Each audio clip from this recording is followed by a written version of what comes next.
Imagine this, it's 11:45 p.m. Your deadline is in 15 minutes. Your heart is racing, your screen is blank, and you're wondering, why didn't I just start earlier? You've had the whole day, maybe the whole week. But somehow, now you're frozen again. Why does this keep happening? Well, science says it's not because you're lazy. In fact, your brain might be protecting you. Let's peel back the layers of procrastination and expose the hidden psychology behind it.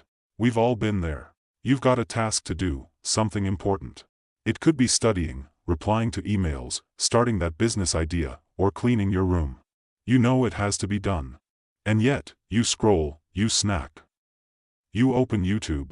Maybe even landed on this video instead of working. Here's the twist, procrastination isn't laziness. It's a coping mechanism.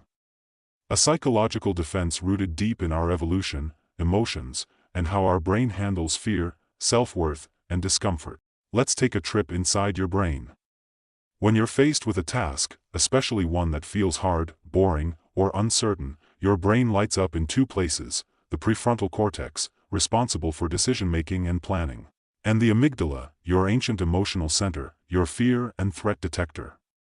Here's the problem: when a task triggers anxiety, like fear of failure, fear of judgment, or even just feeling overwhelmed, the amygdala hijacks the show.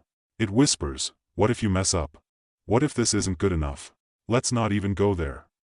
Your brain, trying to protect you from pain, nudges you toward temporary pleasure, a dopamine hit. Social media, snacks, a nap. Anything that numbs the discomfort. This is the part most people misunderstand.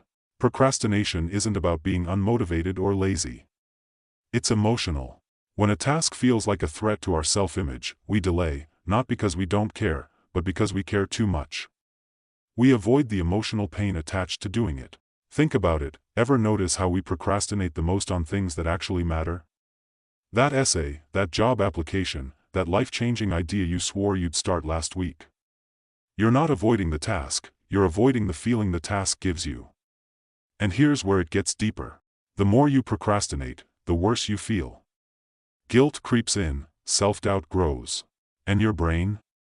It remembers the discomfort, and avoids the task even more. It's a self-reinforcing loop.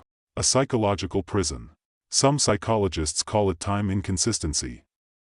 Your brain's preference for immediate rewards over long-term gains. You know the long-term benefit of finishing the task. But the short-term pleasure of escape is just too tempting. It's not weakness, it's biology, but biology can be hacked. So, how do you break the loop? The first step is awareness. When you feel that urge to delay, pause. Ask yourself, what feeling am I avoiding right now? What am I afraid this task will say about me? Am I seeking comfort or progress? Second, lower the barrier. Don't think about finishing the essay. Just write one sentence. Don't clean the whole room. Just pick up one shirt. Action kills anxiety. Third, use temptation bundling. Pair the uncomfortable task with something you enjoy. Listen to your favorite playlist while replying to emails. Work in a cozy cafe. Turn it into a challenge. Make it playful. And finally, forgive yourself. Self-criticism fuels procrastination. Self-compassion breaks it. So next time you find yourself frozen, paralyzed by delay, remember, it's not laziness. It's your brain, trying to protect you in the only way it knows how. But you're smarter now, you see the pattern. And you have the tools to break it. One small step at a time. If this helped you understand yourself better, hit that like button. It tells the algorithm and me that you're ready for more self-mastery. Subscribe if you're tired of procrastinating your potential. And let me know in the comments, what's one thing you've been putting off? And how will you take the first step today?